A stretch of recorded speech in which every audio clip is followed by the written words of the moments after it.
Assalamualaikum warahmatullahi wabarakatuh. Perkenalkan, nama saya Dwi Nurikma Mersari dari akuntansi S1.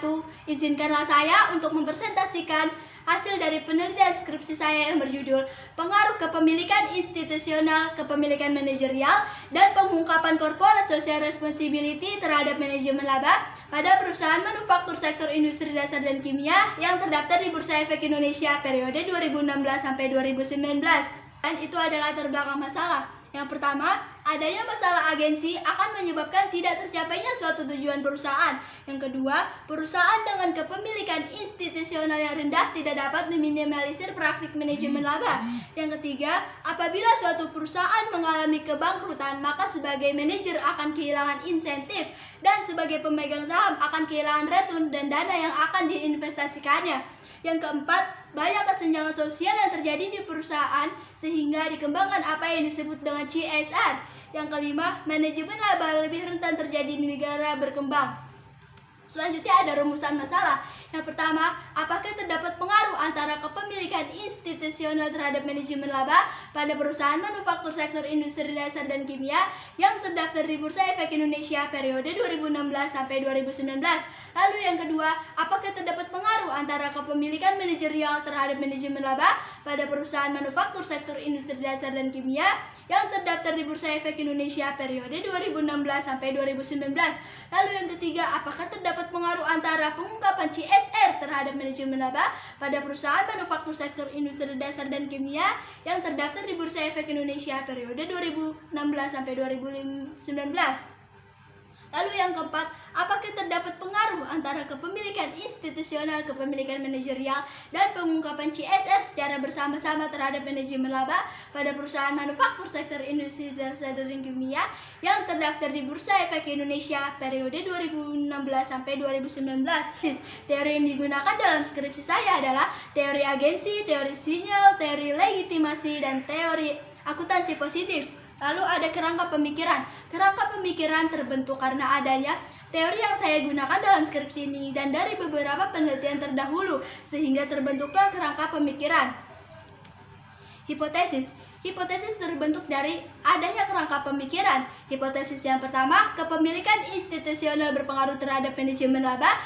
Hipotesis kedua, kepemilikan manajerial berpengaruh terhadap manajemen laba. Hipotesis ketiga, pengungkapan CSR berpengaruh terhadap manajemen laba. Dan hipotesis keempat, kepemilikan institusional, kepemilikan manajerial, dan pengungkapan CSR secara bersama-sama berpengaruh terhadap manajemen laba. Metodologi penelitian. Jenis penelitian yang saya gunakan adalah kausal komparatif, variabel dependennya manajemen laba, variabel independennya kepemilikan institusional, kepemilikan manajerial, dan pengungkapan CSR. Lalu populasi yang saya gunakan adalah perusahaan manufaktur sektor industri dasar dan kimia yang terdapat di Bursa Efek Indonesia periode 2016 sampai 2019.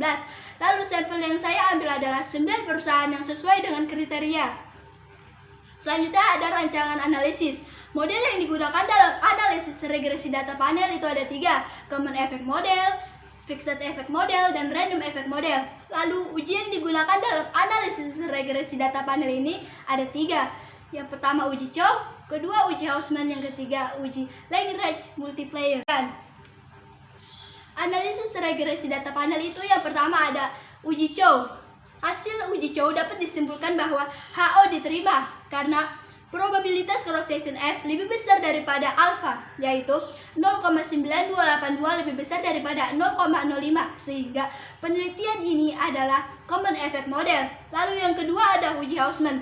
Uji Hausman dapat disimpulkan bahwa HO diterima karena probabilitas cross section random itu lebih besar daripada alfa, yaitu 0,5514 lebih besar daripada 0,05, sehingga model yang digunakan dalam penelitian ini adalah Random Effect Model.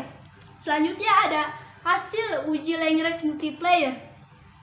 Berdasarkan hasil uji Lagrange multiplier dapat disimpulkan bahwa H1 ditolak karena probabilitas cross section random itu lebih kecil daripada alfa, yaitu sebesar 0,0327 lebih kecil daripada 0,05, sehingga model yang terbaik di uji ini adalah Random Effect Model.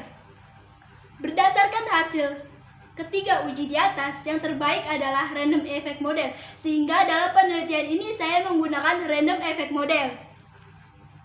Selanjutnya ada uji T atau uji parsial.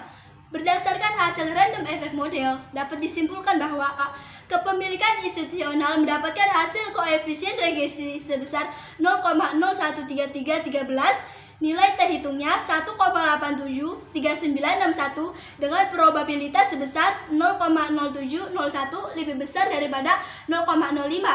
Yang kedua, kepemilikan manajerial mendapatkan hasil koefisien regresi sebesar min 0,025814, nilai T hitungnya min 2,377249 dengan probabilitas sebesar 0,0236 lebih kecil daripada 0,05.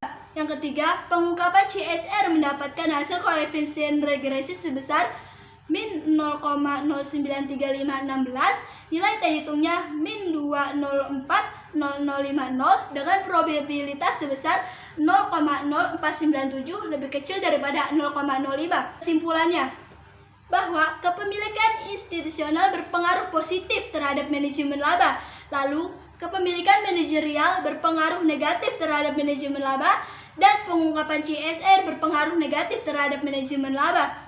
Lalu kepemilikan institusional, kepemilikan manajerial, dan pengungkapan CSR berpengaruh secara bersama-sama terhadap manajemen laba.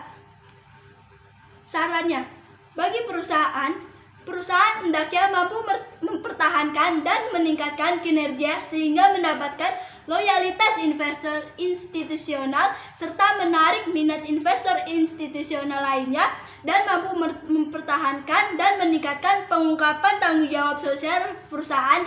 Sekian presentasi dari saya, kurang lebihnya mohon maaf. Wassalamualaikum warahmatullahi wabarakatuh.